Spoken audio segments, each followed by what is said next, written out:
Hello friends, welcome to New Era Pathshala Education. Please like and subscribe our channel for complete course and recorded videos of class 10th and to crack all the competitive exams, and don't forget to press the bell icon for more educational videos, and you can also comment us for any queries on our comment box. Thank you. Hi guys, so we'll be continuing with the antonyms. The seventh word is acrimony. देखो बड़े अच्छे words हैं. Again, it can come handy at any point of time in your life. So again, the thing is that I just want that you guys get the larger picture of this, that you are not doing just one word. You are also doing harshness. You're also doing bitterness. You are also doing the opposite word like courtesy, benevolence. ठीक है, तो आप एक word से 5-6 word सीख रहे हो, and फिर वही कहूँगा, बार बार कहूँगा, रिपीट करता रहूँगा. If you are not making a sentence, if you are not putting that word into a meaningful thing, that is absolutely of no use, that is in vain. ठीक है ना, अभी पढ़ा था इन वेन. तो एक्रीमनी जी, एक्रीमनी का मीनिंग होता है वैसे हार्शनेस, बिटरनेस. कहने का मतलब ये है कि अगर किसी बंदे के प्रति आपको बहुत मतलब कड़वापन है उसके प्रति, तो उसको हम हार्शनेस बोलते हैं, बिटरनेस बोलते हैं. जैसे हम कह सकते हैं that in life we must not be very much rigid, that we have an acrimony against someone. मतलब हमें ज़िंदगी में इतना रिजिड भी नहीं होना चाहिए कि किसी प्राणी के खिलाफ बहुत हार्शनेस है, बिटरनेस है, क्योंकि वो फिर पूरी मतलब उम्र ही चलती रहेगी और आप भी अच्छे से दिमाग में पीस ऑफ माइंड नहीं रहेगा आपके. तो ऐसे करके आप सेंटेंस बना सकते हो. बाकी आपकी मर्जी है, आप जो मर्जी बनाओ सेंटेंस. फिर वही बात है, वो सेंटेंस का कोई मीनिंग होना चाहिए. मेरे को पता है, मैं बहुत बार रिपीट करता हूँ ये बात, लेकिन क्या करूँ, करनी पड़ती है भाई. ओके, इसका एंटोनिम करते हैं. एंटोनिम क्या होगा? एंटोनिम है इसका कर्टिसी, बेनेवलेंस. अब कर्टिसी आपको याद है, ये courtesy we did in synonyms. तो कर्टिसी किया भी था. कर्टिसी का मीनिंग था politeness. So we should have courtesy to the people who respect अस.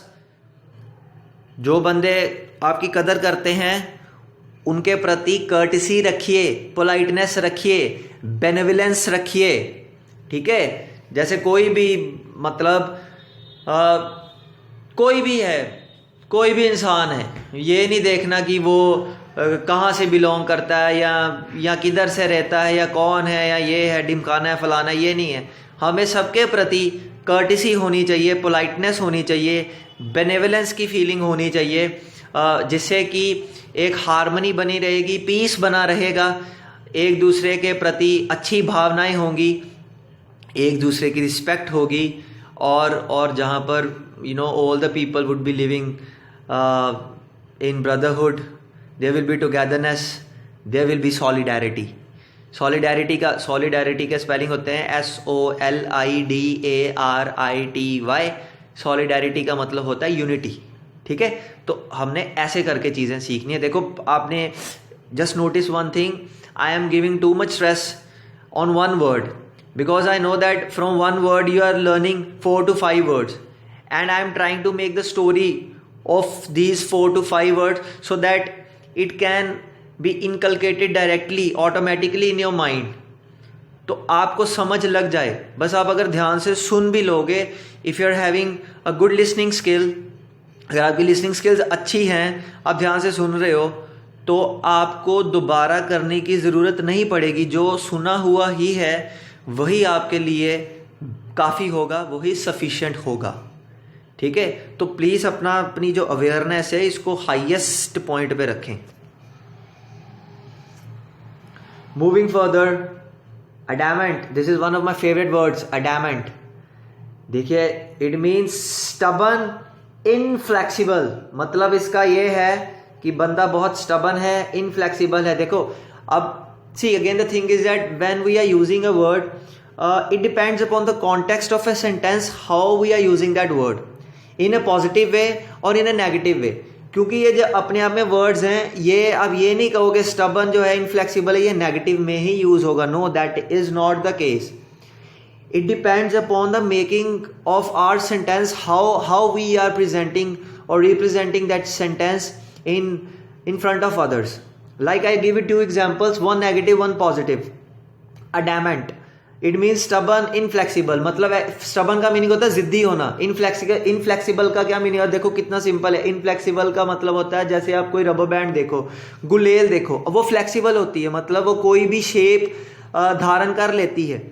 तो इनफ्लेक्सिबल होगा जो बंदा रिजिड होगा, जो यही कहेगा कि हाँ यही सही है, बस यही सही है. उसको जितने मर्जी प्रूफ दो कि भाई साहब आप थोड़ा सा दिमाग लगाइए, एक बार ये भी सुनने की कोशिश करें, पर वो आदमी कहेगा नहीं नहीं यही सही है, वो सुनने की कोशिश ही नहीं करेगा, मतलब वो रिजिड है. तो ये क्या है? नेगेटिव चीज़ है. अब इसके अगर इंग्लिश में एग्जाम्पल बताऊँ, so in life the people who are too much stubborn, maybe success as glory will not come to them. ठीक है, अब देखो कितना सिंपल है. ये कह रहा हूं जो ज्यादा ही जिद्दी होंगे, जिद्दी मतलब कि जो सिर्फ यही कहेंगे कि मैंने सोचा है वही सही है, मैंने सुननी नहीं है किसी की, तो वो बंदा सुन ही नहीं रहा अगर सामने वाला उसको समझाने की कोशिश भी कर रहा है. अब देखिए again here is a thing कि करनी तो चलो अपनी चाहिए, but still we need to be good listener. हम सुन तो सकते हैं, तो इतना भी नहीं स्टबर्न होना चाहिए कि हमने सुननी ही नहीं है. हम सुन के विचार करके, क्या पता कोई अच्छा थॉट दे दे हमें, कोई अच्छा सजेशन दे दे हमें, तो हमारे लिए वो फ़ायदेमंद हमारे लिए वो फ़ायदेमंद हो जाएगा. तो हमने ऐसा भी नहीं करना कि हम इतना स्टबर्न हो जाएं कि भाई जो मैं सोच रहा हूँ वही सही है. हमें सुननी सबकी चाहिए, हाँ एंड में करनी अपनी चाहिए. ठीक है जी. तो ऐसे स्टबर्न नेगेटिव में यूज होता है. अब स्टबर्न और क्या होता है, पॉजिटिव में कैसे यूज होता है? I am very much adamant that what I think I can do it and I will do it provided if I am having proper knowledge about that. अब मैंने ये जो सेंटेंस बोला है इसका मतलब ये है कि मैं इस चीज़ का बड़ा ज़िद्दी हूँ कि अगर मैंने कोई चीज़ सोची है वो मैंने करके ही रहना है, इररिस्पेक्टिव ऑफ द रिजल्ट. जो मर्जी आए, पास हो फेलियर हो, it doesn't make any kind of difference. अगर मेरे को उस चीज़ की अच्छी नॉलेज है, मैंने उसको नॉलेज पहले, क्योंकि कोई काम शुरू करने से पहले हमें नॉलेज भी तो लेनी पड़ती है. अगर हमने उसकी अच्छी नॉलेज ली है तो मैंने वो चीज़ करनी है. तो ये जो ज़िद है ये अच्छी है, ठीक है ना. तो उसमें चाहे आप फेल भी हो जाओ या सक्सेसफुल भी हो जाओ. सक्सेसफुल हो गए तो वो तो सबसे बढ़िया बात है, अगर फेल भी हो गए तो it doesn't matter because in life failure is nothing. When you succeed, when you fail it's an experience. ठीक है, तो वो फेलियर नहीं है आपका.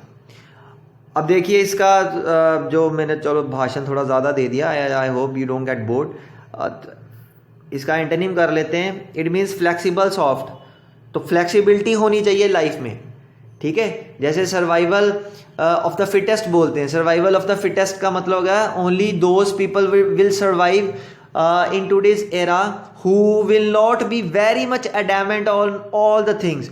मतलब हु विल बी फ्लेक्सिबल, अपने आप को वक्त के हिसाब से उसको अडेप्ट या उसके अनुकूल चेंज होने में बंदे को कोई अड़चन ना आए. उसको इतना वो ना हो कि अरे मेरे को चेंज होना पड़ेगा या ऐसा करना पड़ेगा वैसे कर. देखो फिर वही एग्जांपल, आपको जो ताज़ी एग्जांपल है वही दूंगा.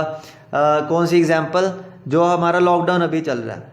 तो अगर आप इफ़ वी हैवंट अडॉप्टेड और opted a flexible approach, that is, see, the world has changed, that is for sure.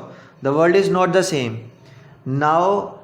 It's like wearing a handkerchief or wearing a mask on a mouth. Sanitization is the new normal. तो जो नया normal है वो यही है, हमें इसके साथ ही जीना पड़ेगा.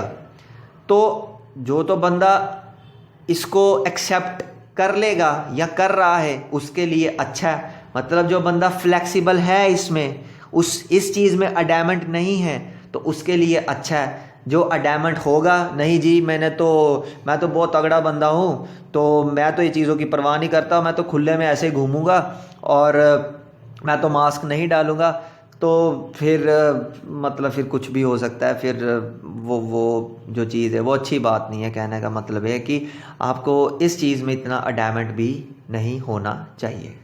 ठीक है दी, ओके जी। तो अगला वर्ड है अडहेरेंट। अगला वर्ड कौन सा है आपका? अडहेरेंट। अडहेरेंट का मतलब होता है फॉलोअर या डिसाइपल। देखिए ये वर्ड सेम ही है, ये सारा डिसाइपल, DISCIPLE। अडहेरेंट का मतलब होता है वो चीज़ जो, अब देखो आपने कई बार सुना होगा एडहेसिव, वो जो हमारी ग्लू नहीं होती, ठीक है, वो चिपक जाती है, तो ये चिपकने से ही आया है word. So I was saying that this word is derived from the glue only. जैसे कोई ग्लू होती है तो वो चीज़ से चिपक जाती है, तो वैसे ही ये वर्ड है अडहेरेंट। फॉलोअर डिसाइपल, फॉलोअर क्या होता है? मतलब जो बंदा, जो चेला नहीं होता उसको डिसाइपल बोलते हैं।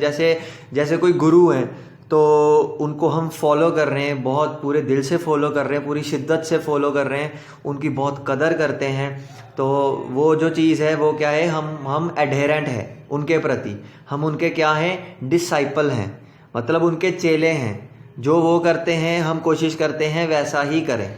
ठीक है, मतलब अच्छी चीज़ मैं कह रहा हूँ। अगर वो हमें कुछ सिखा रहे हैं और हमें पता है कि वो चीज़ हमारे लिए that is good for us as well as it is good for the society as a whole, then we must be adherent to those people।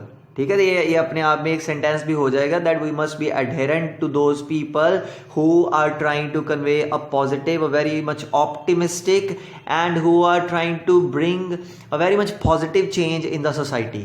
तो उनके प्रति हमें जो adherent नेचर है हमारा, वो हमें ज़रूर शो करना चाहिए। ठीक है, तो ऐसे देखो, फिर मैं वही कह रहा हूँ, प्लीज़ डोंट गेट बोर्ड।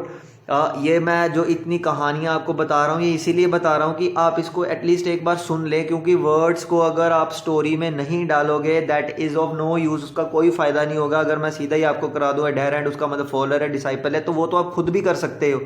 ठीक है ना, मेरे कराने का तो फ़ायदा तभी होगा ना अगर मैं आपको कुछ चीज़ें बताऊं कि ऐसे सोचना है या इसको ऐसे रिलेट कर सकते हो, like you can frame these kind of sentences, you can make logical sentences like this. तो वो चीज़ आपने करनी है, तभी आपका फ़ायदा होगा।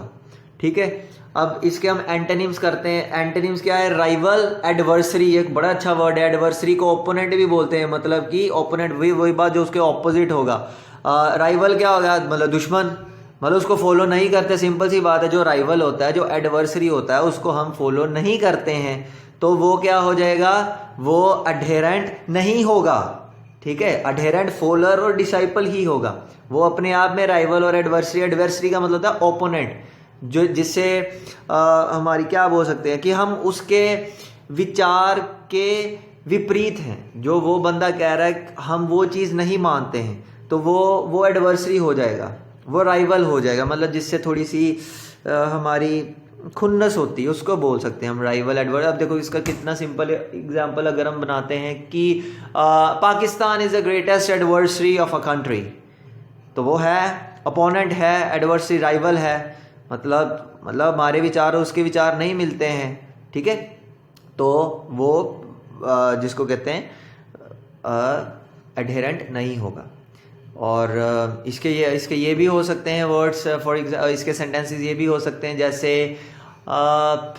इन life there is no point of making rivals और एडवर्सरीज। तो मतलब ज़िंदगी में कोई पॉइंट नहीं है अगर हम दुश्मन या अपने राइवल्स या एडवर्सरी बनाएं। हाँ, वो बात अलग है कि अगर वो खुद ही बन जाएं, अगर आपका काम अच्छा है तो आप सही डायरेक्शन में कर रहे हैं, तो फिर तो भैया फिर तो कोई बात नहीं, फिर डरने की ज़रूरत नहीं होती। अगर आपको पता है कि आप समाज में अच्छा काम कर रहे हो और इससे पॉजिटिव मैसेज आ रहा है, तो फिर तो अच्छी बात है। क्योंकि again Sachin sir said that when you are doing something in life that is bringing change, then people will be throwing stones at you। तो लोग पत्थर फेंकेंगे, क्योंकि अगर कोई बंदा कुछ कर रहा है, तो कई लोग ऐसे हैं, सभी नहीं कह रहा, कईयों को किसी की वो खुशी देखी नहीं जाती, जेलसी होती है, तो वो चीज़ें होती हैं। तो वो राइवल एडवर्सरी उसमें चीज़ आ जाएगी। ठीक है ना। तो आप ऐसे करके जो है वर्ड्स कर सकते हो। आगे देखिए एडजंक्ट जी, एडजंक्ट। एडजंक्ट का क्या मीनिंग होता है? एडजंक्ट का मीनिंग होता है ज्वाइंड एडिड, मतलब कि कोई चीज़ साथ जुड़ गई है, उसमें ऐड हो गई है, मतलब प्लस हो गया किसी चीज़ का, उसको एडजंक्ट बोलते हैं। ये तो हो गया उसका मीनिंग, ठीक है। अब उसका एंटोनिम क्या होगा? एंटोनिम होगा सेपरेटेड और सब्ट्रैक्टेड, मतलब वो चीज़ से उस चीज़ की कमी होना, ठीक है। देखिए मैं फिर वही कहूँगा कि मैंने अपनी ओर से आपको बहुत स्टोरीज बता दी हैं। अब फिर वही बात है कि ज़्यादा दिमाग खराब आपका ना हो जाए, तो अब मैं इतनी आपको स्टोरीज नहीं बताऊंगा। Again it's your responsibility, it's your obligation now that whatever the kind of words I am saying, you have to make sentence, you have to put these words into a sentence, a genuine meaningful sentence, जिसका कुछ मतलब हो, जो कुछ समझ आए। तो आपको ये एडजंक्ट वर्ड अपने आप ही आएगा, ये बिलीव मी, अपने आप जहाँ पर आना होगा अपने आप आएगा। आपको ज़्यादा जोर लगाने की ज़रूरत नहीं पड़ेगी, ठीक है जी। तो कोई चीज़ ज्वाइन हो जानी, ऐड हो जानी, सेपरेटेड, उसका ऑपोजिट क्या होगा? Antonym.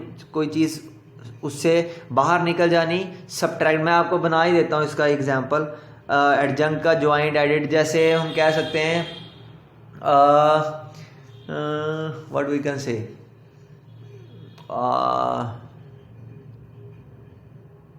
Okay, the whole country was adjunct at the time of war, ठीक है।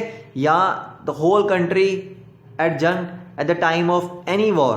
तो अभी भी जैसे सिचुएशन चल रही है, जैसे फॉर एग्जांपल विद चाइना, तो सभी जो लोग हैं इकट्ठे हो गए हैं, ज्वाइन कर रहे हैं, मतलब ऐड हो चुके हैं, ठीक है। अपने आप में सिर्फ अकेली it won't be the army that will be fighting, we can also fight in a way that we can boycott Chinese apps like this TikTok and all. So हमने भी वो जो चीज़ है उसको ज्वाइन कर लिया, वो जो फाइट है उसको ज्वाइन कर लिया। हम अपने स्तर पे जो कर सकते हैं हम वो चीज़ कर रहे हैं, ठीक है। तो इसका मतलब हम उसके एडजंक्ट में आ चुके हैं। Any how, okay, this one is admonish, ठीक है जी। ये अच्छा वर्ड है, एडमोनिश।